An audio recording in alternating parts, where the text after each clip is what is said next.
Magandang umaga, Philippine Air Force. Alamin natin ang magiging lagay at taya ng panahon ngayong araw ng Linggo, 29 March 2026.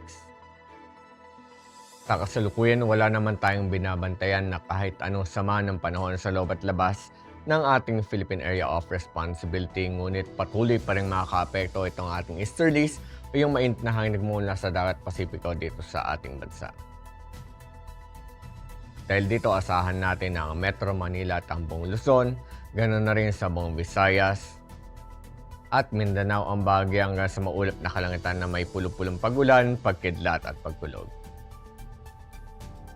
Para naman sa ating flight level wind chart, asahan natin na dito sa may bahagi ng 2,500 at 5,000 feet patuloy na magda-dominate yung ating easterly flow.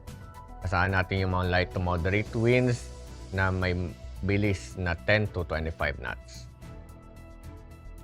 Para naman sa ating 10,000 feet, asahan natin na dito sa may bahagi ng extreme northern zone at northern zone yung north-northwesterly winds, samantala north-northeasterly winds naman ang aasahan natin dito sa may bahagi naman ng nalalabing bahagi ng Luzon. Variable winds naman ang ating mararanasan dito naman sa may bahagi naman ng Visayas at Mindanao. Samantala sa 18,000 feet, asahan naman natin west-northwesterly winds ang ating mararanasan dito sa may bahagi ng extreme northern zone at asahan naman natin variable winds ang ating mararanasan dito sa may bahagi o sa nalalabing bahagi ng Luzon at easterlies naman ang patuloy na makaka-apekto sa nalalabing bahagi ng ating bansa.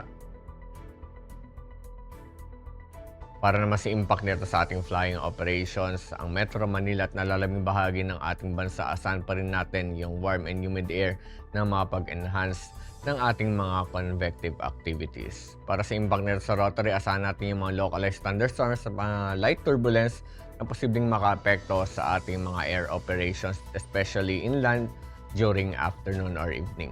Samantala sa fixed wing naman, generally fair with possible isolated seabees na makapag-cause ng mga ating short-term delays at mga turbulence. Ang haring araw ay sumikat kaninang 5:54 at ito naman ay lulubog mamayang 18:08. Para naman sa ating moon illumination, 87% increasing. Para manatiling updated sa lagay at taya ng panahon, i-follow lamang ang Air Force Weather Center sa aming mga official social media accounts.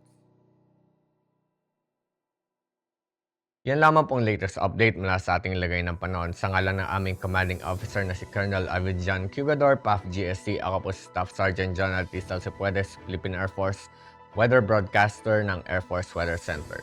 Muling magandang umaga, Philippine Air Force.